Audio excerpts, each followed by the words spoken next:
Bonjour tout le monde.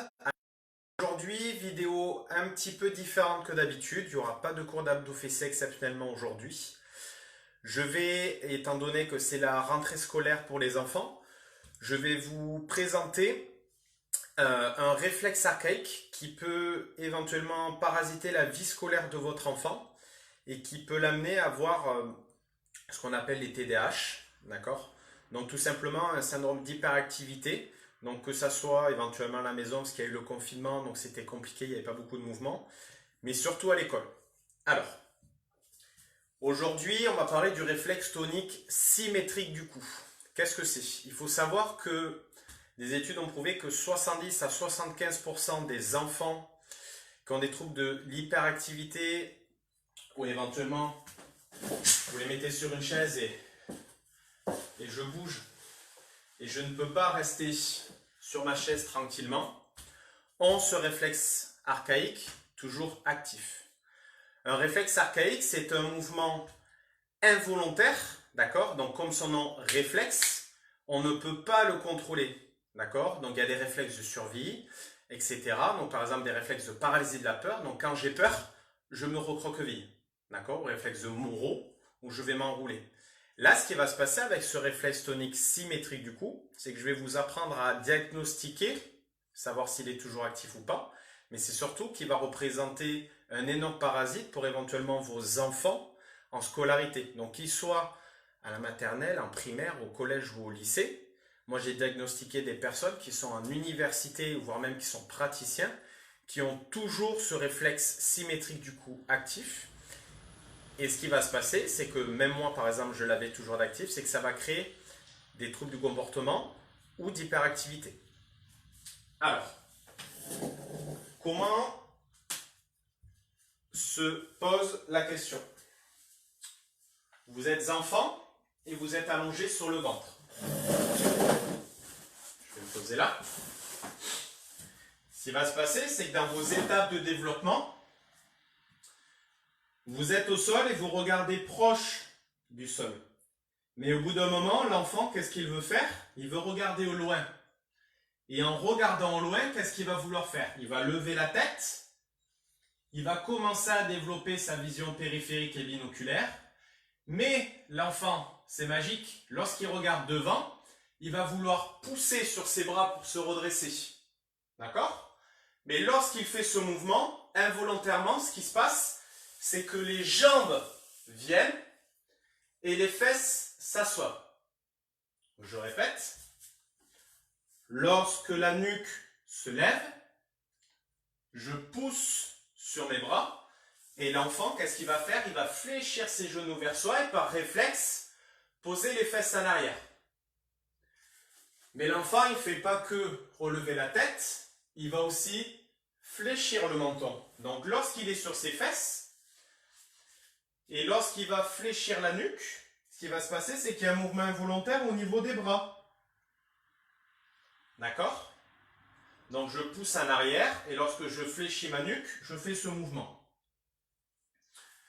Le problème, c'est que ce réflexe d'archaïque, donc de mouvement involontaire, est censé s'inhiber, d'accord, progressivement lorsque la personne passe debout, d'accord.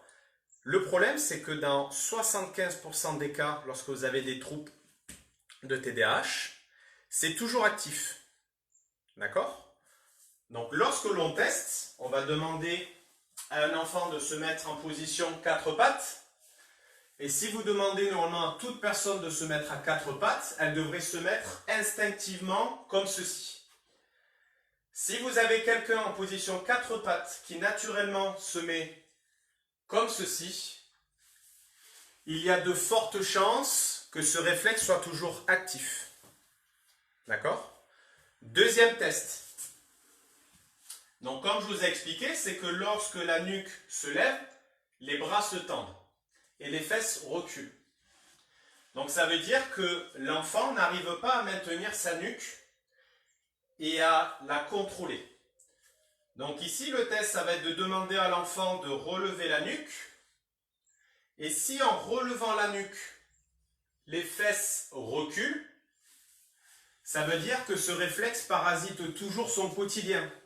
Donc votre enfant, il utilise de l'énergie pour faire autre chose que s'amuser, se concentrer, et il n'a pas pleine possession de ses moyens lorsqu'il passe 4 à 6 heures à l'école. D'accord? Deuxième chose, quand on va lui demander de ramener le menton vers la poitrine, qu'est-ce qui va se passer? Il va fléchir les bras. Si à contrario, lorsque vous demandez à votre enfant de lever la nuque et qu'il ne se passe rien, si vous demandez à votre enfant en position 4 pattes de fléchir la nuque et qu'il ne se passe rien, ça veut probablement dire que ce réflexe n'est pas actif et déjà ça enlève beaucoup de parasites d'apprentissage, d'accord, à l'école. Donc là aujourd'hui, je vais rester sur le cas où éventuellement j'ai un TDAH actif, d'accord, je suis un petit peu hyperactif, je n'arrive pas à me canaliser, d'accord, et le but c'est de vous montrer une petite séquence de mouvements pour essayer de mettre ça en place. Il y a eu le confinement peut permettre, je dis peut parce que ce n'est pas encore prouvé, de faire réapparaître ce type de réflexes, d'accord, qui sont censés être inhibés. Peut-être que d'ici quelques semaines, ils vont se réinhiber naturellement. Mais on peut prendre le taureau par les cornes et essayer de faire des séquences de mouvements à la maison pour retrouver une vie normale. On a vu le cas pratique en test, je vous montre le cas pratique à l'école. Je n'ai pas de bureau. Un enfant qui a un réflexe tonique symétrique du cou actif, qu'est-ce qui va se passer? Il n'arrive pas naturellement à passer d'une vision proche, donc j'écris. Donc là, je fais l'exemple d'un enfant dit qui n'a pas de réflexe tonique symétrique du cou actif. Je viens regarder ma feuille et je peux passer sans souci à une vision périphérique et regarder le tableau au fond. Je regarde et je me lève. Si j'ai un réflexe tonique symétrique du cou actif, donc tout ce qu'on a vu juste avant, qu'est-ce qui se passe?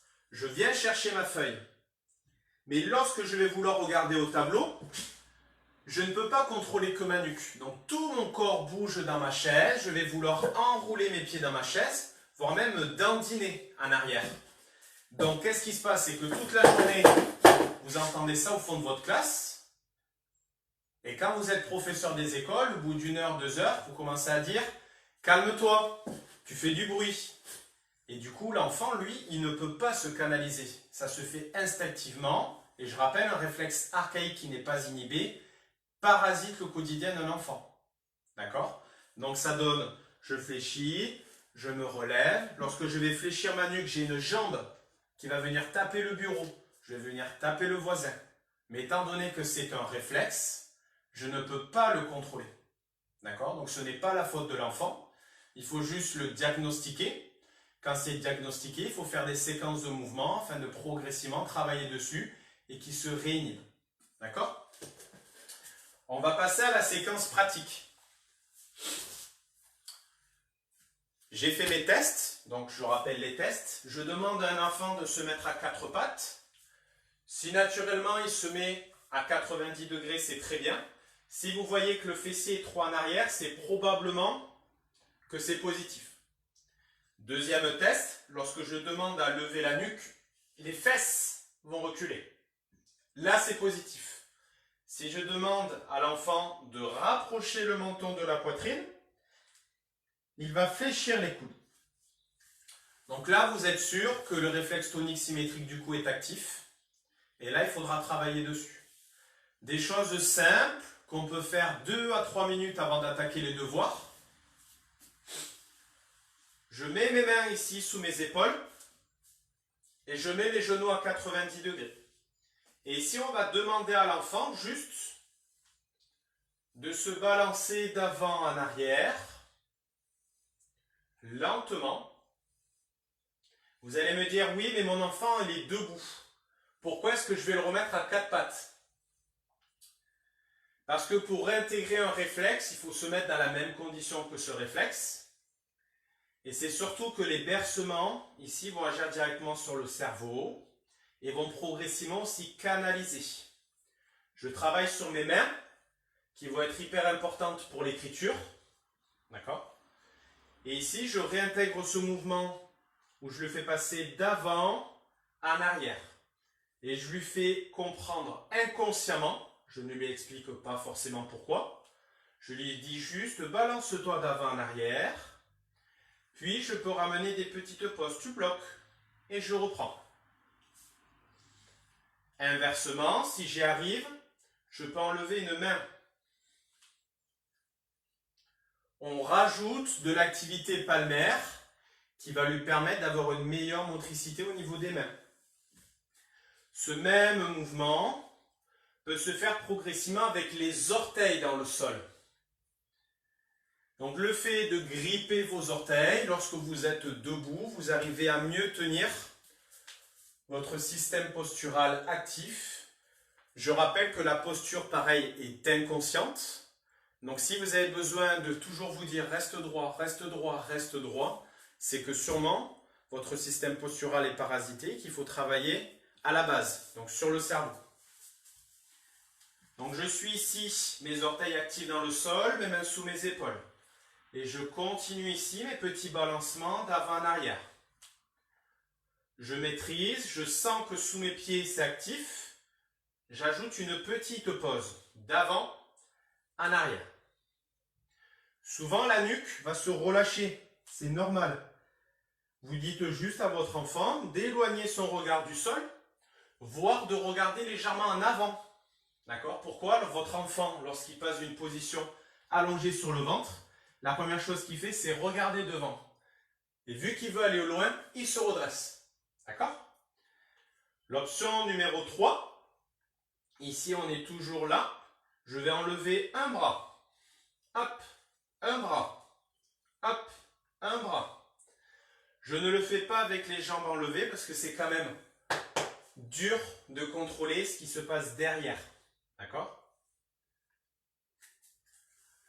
Lorsque j'ai commencé à faire ça, on peut ensuite progressivement réengrammer la marche à quatre pattes.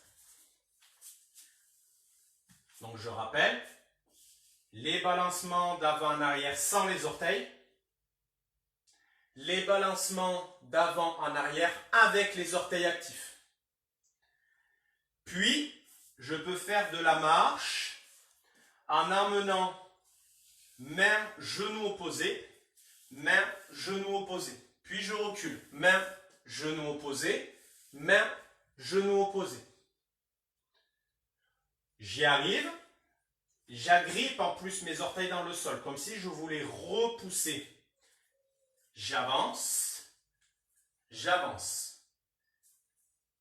S'il y arrive, vous essayez d'avancer en même temps la main et le genou opposé. Le fait de créer un rythme et de la connexion va lui permettre de se recentrer sur l'instant présent et d'amener une meilleure concentration.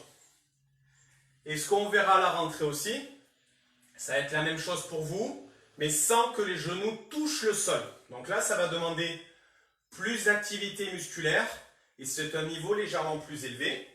Où ici, je suis en position 4 pattes, genoux ne touchent pas le sol. J'avance, j'avance, recule, recule.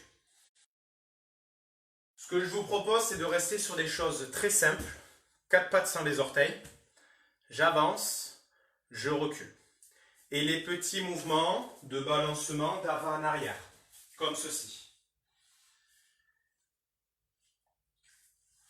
Au bout d'une semaine à 15 jours, vous retestez le réflexe. Donc je rappelle, si vous demandez à votre enfant de se mettre à 4 pattes et que naturellement les fesses reculent, c'est que c'est probablement toujours actif.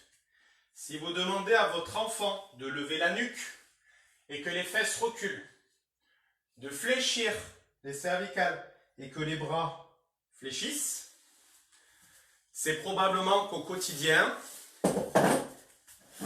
il ne peut pas bouger sa nuque, donc de passer d'une position proche à périphérique, sans que tout son corps parasite tout ce qu'il fait. Se dandiner sur la chaise, je suis là, je vais tendre mes jambes dans le bureau, parce que lorsque je vais fléchir, je vais vouloir tendre ma jambe, etc. Si vous êtes intéressé par voir d'autres vidéos sur ce type d'astuces, parce que votre enfant est un petit peu actif suite au confinement ou avant le confinement. Cela parasite éventuellement sa scolarité, etc. Vous n'hésitez pas à le mettre en commentaire. Sinon, on reprendra les cours d'abdos fessiers traditionnellement à partir de la semaine prochaine. Je vous remercie d'avoir écouté et passez une bonne semaine.